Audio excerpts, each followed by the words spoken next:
We got the unfortunate news Monday that Najee Harris is officially done for the season, putting a big spotlight on rookie Omarion Hampton to step up in a big way.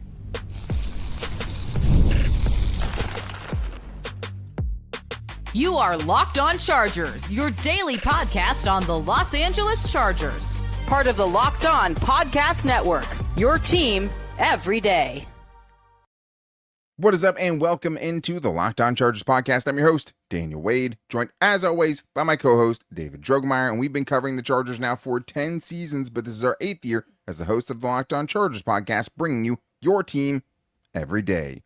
Thank you to the everydayers out there for making us your first listen. To make sure that you never miss a show, go subscribe or follow for free on the Locked On Chargers YouTube channel and listen wherever you get your podcast from. David, what do we got today? Unfortunately, we got the news that we all expected but did not want. Najee Harris did rupture his Achilles and is out for the season. And so that means that's going to leave a gaping hole for that Chargers running back room to have to fill. And are we living in an alternate universe, or is there a possibility that Quentin Johnston is wide receiver 1 for the Chargers? And the Chargers are 3-0, and they have some obvious holes and deficiencies, and it is definitely the time to go out there and make a move.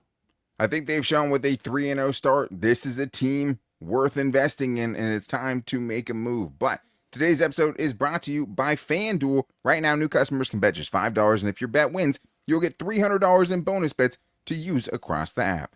David, it is Buy or Sell Tuesday, getting into the biggest Charger storylines and overreactions, but the biggest storyline coming out of Monday was Jim Harbaugh confirming what we already expected, which is that Najee Harris is officially done for the season with a torn Achilles, basically, is what we know now. And we could tell, you hate to speculate, now it's kind of in stone, and it does leave a big hole as far as the RB2 for this team. And it does suck because this is a guy that was brought in for a reason, was one of the marquee free agents, one of the first free agents that the Chargers brought in, and kind of fittingly, he had a pretty good season, 15 carries for 61 yards, 4.1 average, which ties his career high, and he brought exactly what we thought that he would. Even when the blocking wasn't the best, he always gave you such a high floor. Okay, I'm going to finish 4 or 5 yards in a cloud of dust and get those tough yards when I need to. And it really seemed like in this last game, things were starting to get going, and you kind of saw the two-headed monster start to rise up, and then now, unfortunately, the Chargers are going to have to look elsewhere for whoever is going to be spelling Omarion Hampton. It's an absolute shame because it was definitely clear after, a very slow start with the firework injury and having to miss time in the offseason that, he was going to need a little bit of extra time to ramp up. But, through the first game, didn't get much. The second game, a little bit more. And then this last game, he was really starting to find his rhythm. He was really starting to put it together, and you can see that. And unfortunately, just as he was starting to get going, it all gets taken away from him in, the snap of a finger. And it's just horrible for him. Feel terrible for him. I wish him nothing but a very speedy and full recovery, and hope that he makes his way back. But yeah, that means that Omarion Hampton is RB1 now, and the Chargers are going to have to add to that room. I think it's not just going to be Haskins and Kaimani Vidal who gets brought up. They have to add another body to that room because there's going to be carries to go around. Yeah, there definitely will be. But, it just kind of also shows you, that the Chargers' curse of injuries is stronger than anything else, because you're talking about a guy that played in 71 out of a possible 71 games in his career, and then only 3 games into his Chargers career, after kind of making, a last-ditch effort to start the season on the roster, and in that first game, is now going to be missing the remainder of the season. And he's still decently young. We've seen guys like J.K. Dobbins be able to come back from this. He was impressive in the game. He was impressive last year for the Chargers. But it's a major blow. It's a tough injury to come back from, and now it leaves the Chargers in a situation where Jim Harbaugh said right now Kaimani Vidal is the next man up. But we'll see if that's kind of where the buck stops, because we do have this one here from Andre Montano, who says, with the recent injuries to Mack and Harris, the Chargers will be prioritizing signing a running back free agent. So, David, there's multiple different ways the Chargers could add to this team, multiple holes that they could try to fill.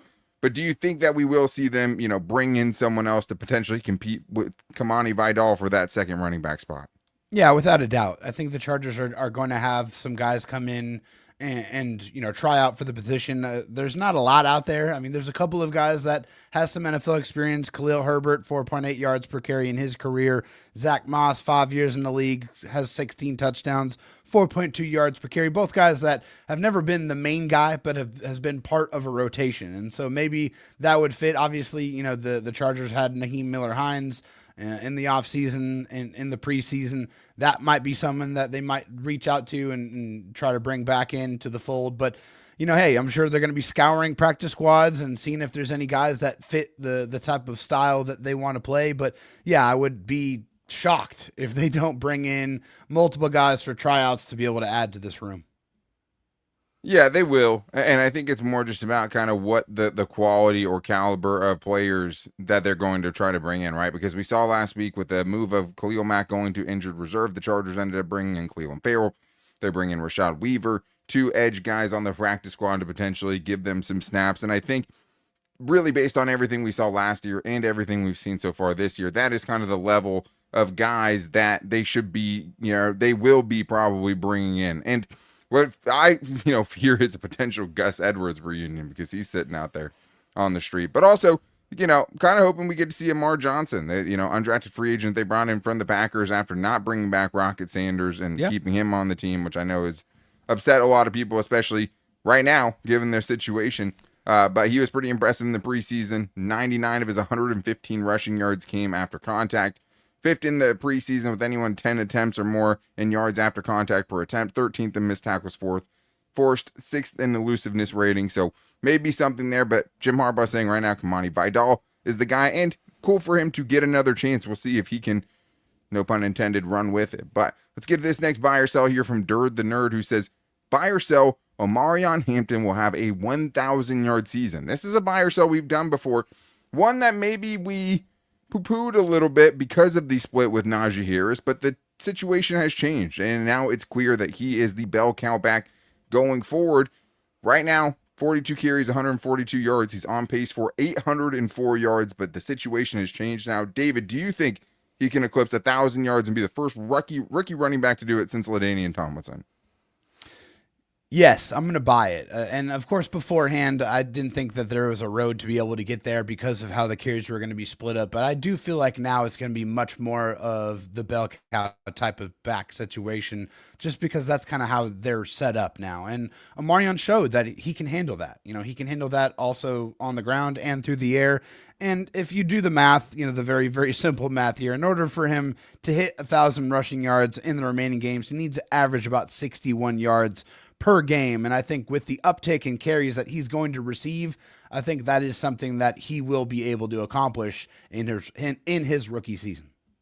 Yeah, and I've been encouraged by that running, right? Like the physicality, all of those things have been there. I thought even in a game where he only, averaged 3.7 yards per carry, it was his best game for sure. And I thought he definitely showed some things. Obviously got his first touchdown, but I thought more than that, looking at 129 yards from scrimmage on Sunday, that is something that I think isn't talked about enough because, the rushing numbers are kind of whatever in this game. Got some tough yards when he needed to, but 130 yards from scrimmage is nothing to sneeze at. That's a really, really good game. Melvin Gordon, as a first-round rookie drafted even higher than Omarion Hampton, never eclipsed 100 yards from scrimmage as a rookie. So glad to see they started using the running backs out of the backfield as weapons. It's not something we really saw at all last year. Maybe that was an indictment of the pass catching options that they had there. But more than that, in this game, it seemed like there was some intent, right? It was very intentional. They were using the running backs to really attack the linebackers for sure of the Broncos, which were banged up. But not only that, but slow down the pass rush. Quick answers for a pass rush that they knew they weren't going to be able to hold up against. And, obviously that was the case. So I think Omarion Hampton, I'm going to buy it. I think he can hit 1,000. Part of that I do think is the lack of other options around him. Even in that game with Najee Harris going down when he did, guess how many carries Hassan Haskins had in that game? He had 0, right? He has 0 carries in 3 games. So that is something that's like, they obviously don't trust him to be kind of that backup running back. He was the short yardage guy last year. but it looks like it's going to be Kamani Vidal for now. But I do think Omarion Hampton is obviously the bell cow guy at the moment. But what about the bell cow receiver? Because through 3 weeks, undisputably, Quentin Johnston has been the wide receiver one for the Chargers. We're going to talk about if he can keep it up and more in today's Locked On Chargers podcast. Caffeine just got a flavor upgrade. 5-Hour Energy Shots deliver tasty caffeine in 17 bold flavors. Each 2-ounce shot packs the caffeine of a premium 12-ounce cup of coffee, plus B vitamins and nutrients with 0 sugar and 0 crashes. What I love most is how portable they are. Can take them to the park, can take them to the zoo, can take them to SeaWorld, because as I'm, chasing around a 17-month-old, almost 18-month-old, I need all the energy that I can get. I won't lie to you. There have been days I've doubled up on the 5-hour energy and needed the 10 hours of energy, but I love them. And my favorite flavor, I don't get out on the golf course much, so I love having a transfusion to give me that little taste of the links and give me a little boost. But I'm really excited to try out the holiday flavors like gingerbread snap, pumpkin spice, and cranberry lime. Enough with boring, flavorless caffeine. It's time to give your caffeine a flavor upgrade with 5-hour energy shots. Get the favorites you love, or be bold and try something new in store and online at www.5hourenergy.com or Amazon today. David, we have more buy or sells to get into today in a day that's going to lean heavily offense. And I understand, because there is a lot to talk about, good and bad, with the Chargers offense right now, but a lot of storylines, a lot of overreactions going around, including potentially this one. And we got this one from Jackson here, who says, buy or sell, Quentin Johnston is wide receiver one. David, right now he is. Kind of undisputably. There's really no way to say that he's not through 3 games. But I guess the thing is, can he sustain it? Is Quentin Johnston the new wide receiver one for the Chargers? Yeah, that's the question. I think it couldn't have started any better for Quentin Johnston, and it's clear to me that Justin Herbert trusts him, because he continuously throws him the ball in big moments and expects him to be able to make plays. And as a contrast to the previous years, this year he is making those plays more often than he was previously. So I think you got a shout out to Quentin Johnston, and a great stat, and not only doing it, but doing it against the best here. In week 3 against Pat Surtain, he followed Quentin Johnston on 86% of his routes. Quentin Johnston secured 3 of the 4 targets for 61 receiving yards. That's the most receiving yards Surtain has allowed in his primary coverage over the last 2 seasons per @fantasy points data. That's a fantastic stat there for Quentin Johnston, because obviously separation was an issue in his game, and going up against the absolute best, one of the best in the league, the reigning defensive player of the year, and to have that type of performance, I think it is a very, very encouraging sign for him. Now, is he going to be wide receiver one all year? That's where I'm going to sell it, because I think there's going to be some catching up. The league obviously watches tape. They follow along. They're going to have to make some adjustments, and when they do, other players are going to shine because of it. Yeah, and the thing is, at least part of this is because of how many weapons the Chargers have right now, and it's hard to focus a lot of your attention on Quentin Johnston. I think what you've seen teams do this year is give maybe multiple defenders in the direction of McConkey and then put their best corner on Quentin Johnston, which is a lot of what the Broncos tried to do in this last game. If you're the Broncos going in, you probably like that matchup. But so far, last season, Quentin Johnston only eclipsed 50 yards in 3 games. He only eclipsed 70 yards in 2 games. He has 70-plus yards in all 3 games. He has been the leading receiver for the Chargers in every game.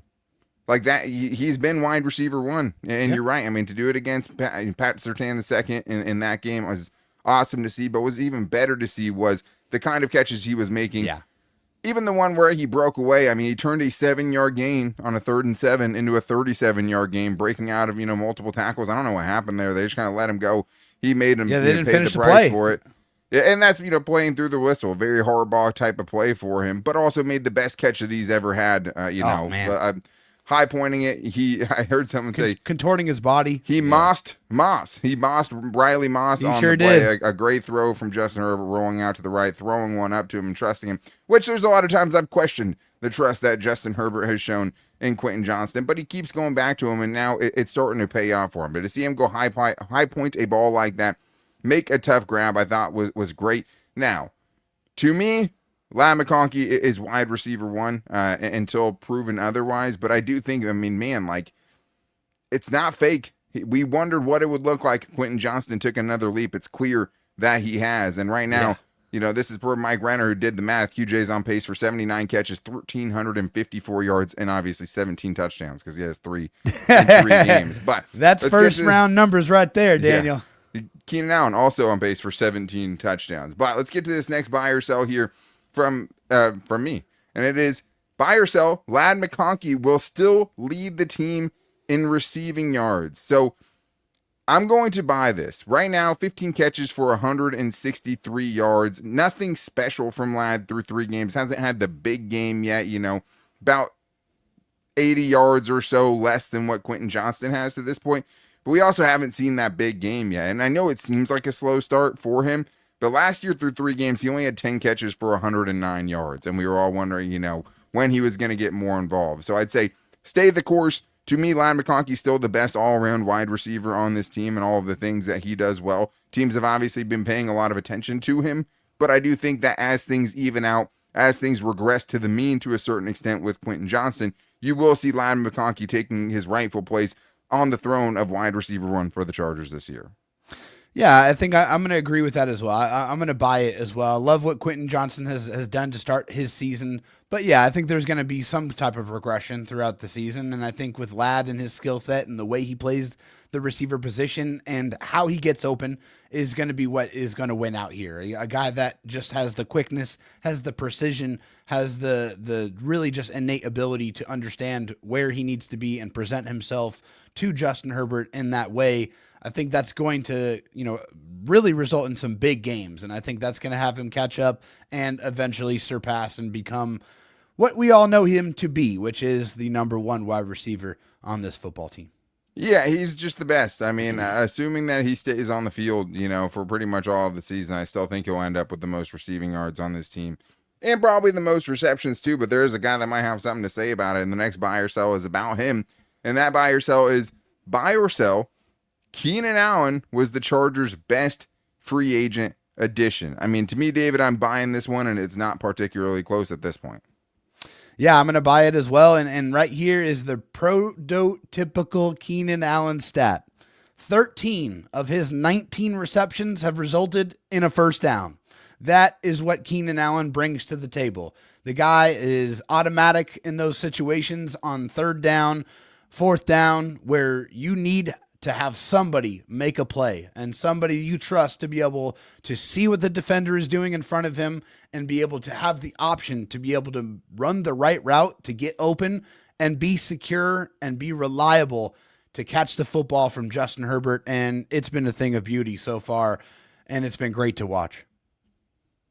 Yeah, man, I think he's shown very clearly that he has a lot of gas left in the tank. And obviously with Keenan Allen, it's going to be about staying on the field and doing it through an entire season. And it's great to see him off to a hot start.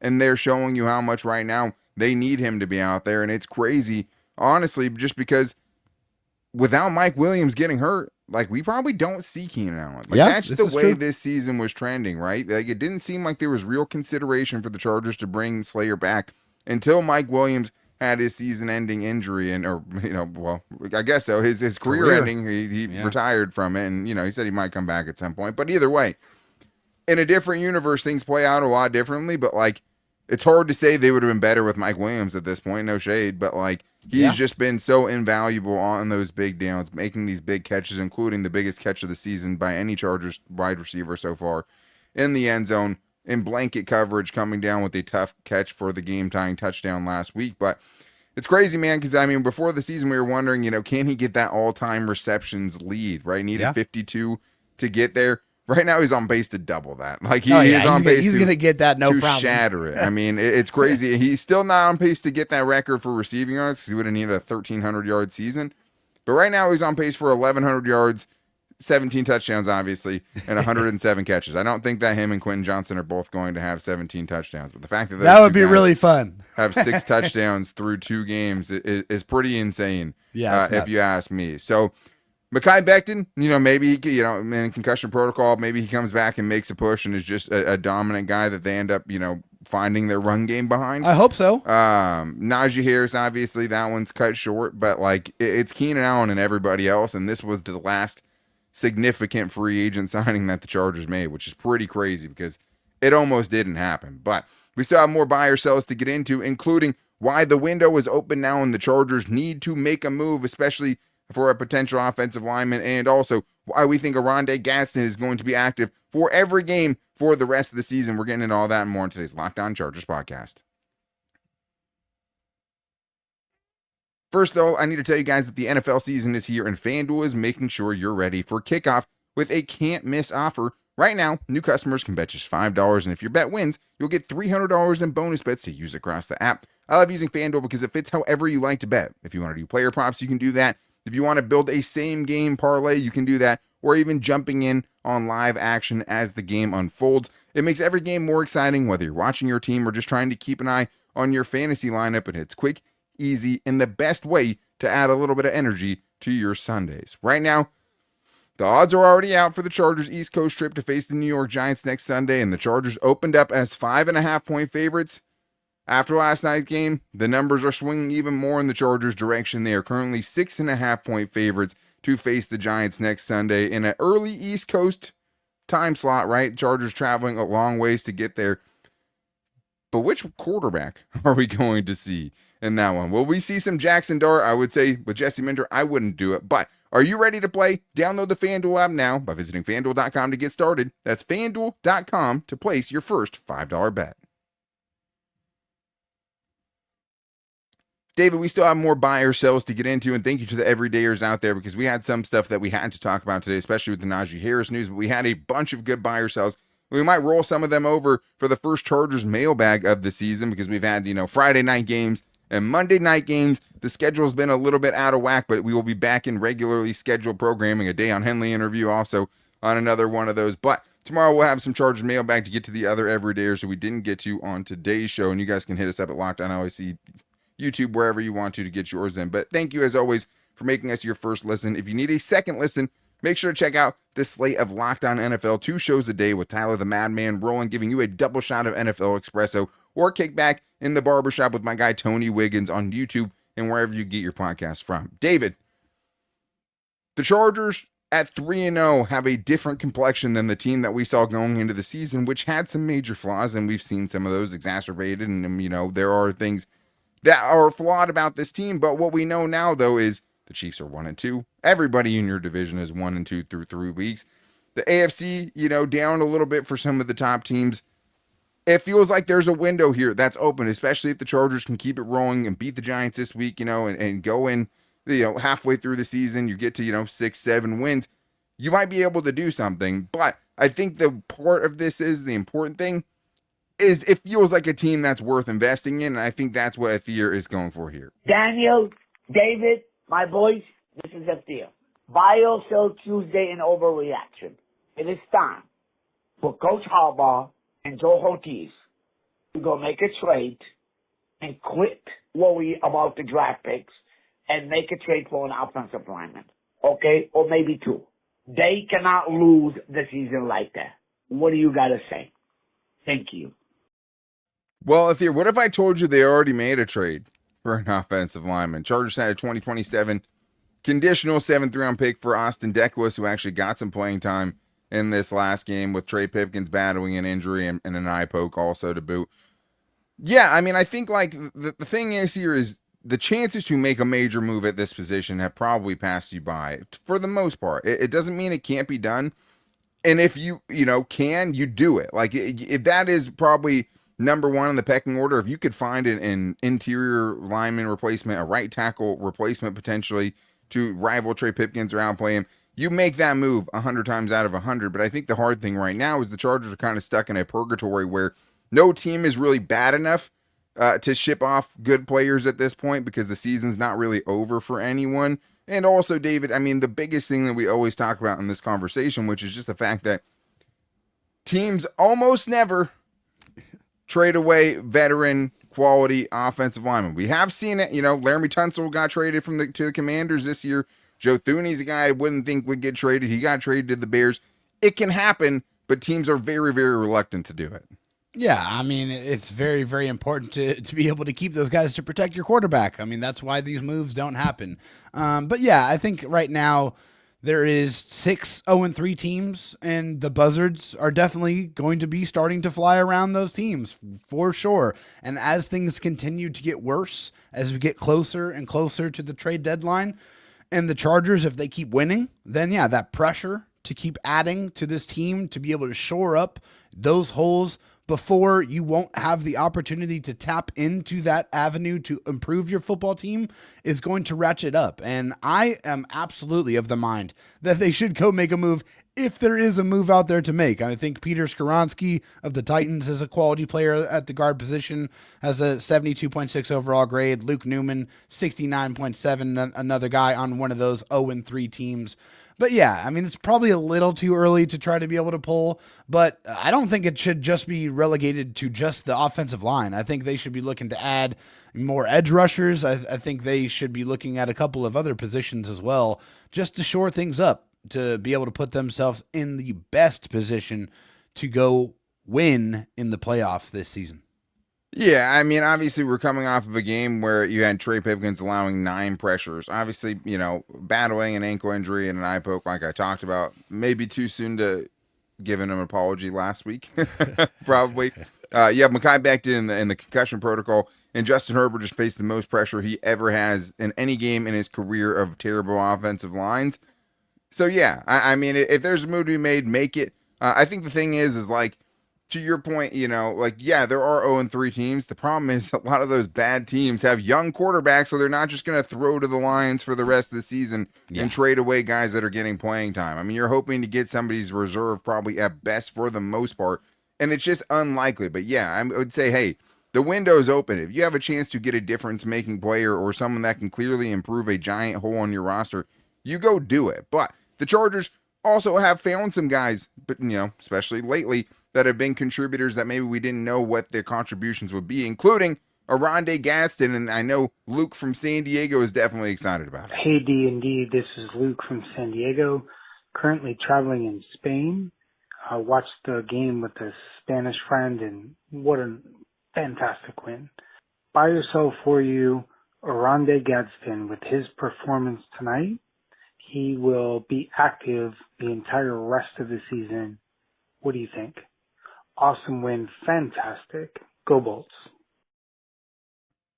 Yeah, I mean, I don't think this is an overreaction on a buy or sell Tuesday. I think that Oronde Gaston showed that he absolutely should be active for the rest of the season. I think the hard thing is the Chargers obviously had him as a healthy scratch the first 2 weeks. This was a game and a matchup that made a ton of sense for Oronde to come up, right? We talked about it in the preview show before. Attack those linebackers, get the tight ends involved in the passing game, and that's what they did. And I think that it doesn't really matter. Like, that might have been the plan going in, but watching the tough sideline catch that he made, watching the couple plays he made in traffic, he might have had his first touchdown of the season had Justin Herbert not gotten hit on one of those targets, and he still almost found a way to come down with it inside the 5-yard line. So I think that Oronde showed you don't have another one of them on your roster. He is clearly the best receiving option on the team.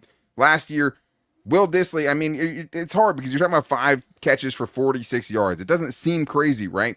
But knowing what we know about who they have, it was a huge improvement. I mean, Will Dissly only had 46 yards or more 3 times the entirety of last season, right? Tyler Conklin did it 4 times last season. This dude did it in his first start as a 5th-round pick in his first NFL game. That is pretty impressive. I think there's still untapped potential in the red zone as a weapon as well. And I think that there is no reasonable argument for him to not be out there and helping this offense, which has been decent, but definitely needs every, guy that they can.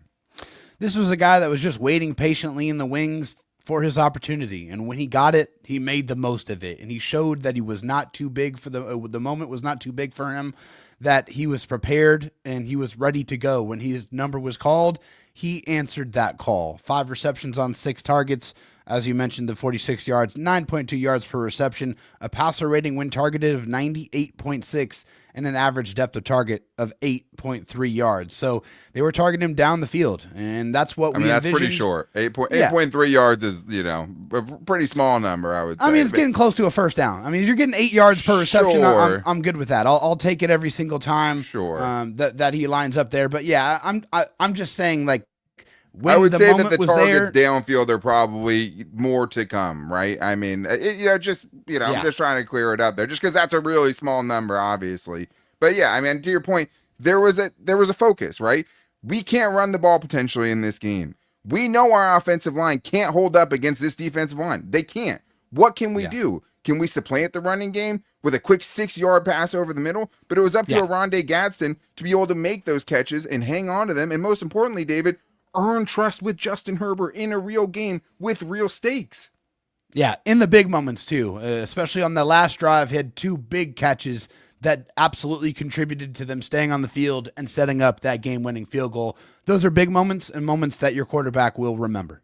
Exactly, and it's just like you can't create that in training camp. You can't. Like, there's no way to do it artificially. There's no amount of training camp walkthroughs or reps or preseason games that can get you that guy throwing you a wild sidearm pass on the full dead sprint and having you pay it off for him on the sideline, having you catch it over the middle, take a couple hits, and fall forward.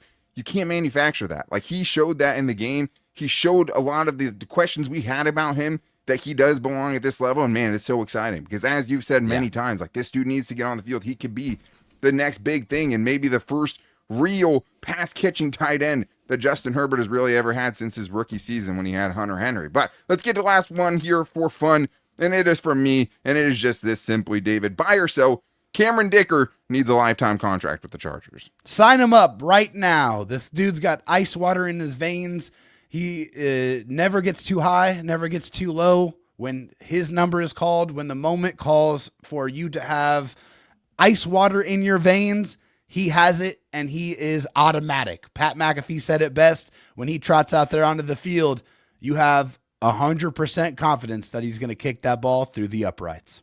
Absolutely, man. Like, and we talked about it a little bit yesterday. Like, Nate Keating at one point was the most accurate kicker in Chargers history, but it's making the kicks like this in big moments. He did have a miss against the Jaguars in that game that they, most embarrassing game I've seen in Chargers history, and that's including 63-21, because that was in some way a good thing for the Chargers. But listen to this. Regular season per True Media, Cameron Dicker is 4 for 4 in game-winning kicks on field goal attempts to win the game. That is pretty impressive. That's ice water in his veins. 94.2% for his career. The next closest is Justin Tucker at 89%, a full 5% above what the best who had ever done it. Easily thought of as the best kicker of all time. He's 5% better than that. He's missing one less kick every 20 times he goes out there than Justin Tucker did in his prime. So pretty insane. Also, hitting 50+ yard field goals. That was never a given for Chargers kickers. Doing that for real. At over a 76% clip. And truly, man, like, I do think it helps for him to kind of be one of the guys. Like, he doesn't seem like the outcast kicker who everyone's like, man, how is this going to be the dude that's deciding the game for us? Like, this is the dude that's going out with everybody. Like, he's the life of the party. He's absolutely one of the guys. He's not that outcast that, you just look over there like, all right, guy, it's time for you to come in. And everyone's like, I hope he makes it. No, this guy's a part of the team. He's beloved in that locker room. He is, man. I mean, this is the guy who was with Justin Herbert when both of them had, red contacts and scaring people out of Salt and Straw ice cream shop. Like, it's different. And I feel like when you don't have the rest of the team kind of looking down upon you and kind of thinking less of you because you're a kicker in a room full of giants, it feels like that makes a difference. And it feels like most teams are afraid to put the game in the hands of their kicker, right? The Chargers are hoping to give Cameron Dicker that shot because they know when he gets up there, he hits it at a rate that no one has ever done it before. So shout out to Dicker, the kicker. Yeah, he can do it with a catheter, and I mean, he can do it with an IV plugged in and roll it out there in his walker and go, hit 40-yarders for a long time. So, yeah, kickers can be up and down. We've seen it, right? It's a pretty odd position in sports, to be honest. But Cameron Dicker, man, it's literally impossible to do it better than he has, because we have actually never seen someone do it the way he has. But that's going to wrap things up for today's show. Since it is a normal show week, though, tomorrow will be our Chargers mailbag. We might roll over some of these buy or sells from the everydayers because you guys were awesome. To make sure you don't miss it, go subscribe or follow for free on the Locked On Chargers YouTube channel and listen wherever you get your podcasts from. And you can also find the show every day at Locked On LAC on Twitter, at Locked On Chargers on Instagram, and our Locked On Chargers Facebook page, places where you can hit us up with your questions for tomorrow's show or call into the voicemail line like Luke and Athir at 323-524-7924 to get your 30-second Chargers voicemail in there. But 3-0, a lot of things the Chargers can improve on, but do it while you're undefeated and get ready for a big game this weekend with the Giants. But be back here with us tomorrow, guys. Until then, take it easy and go Bolts.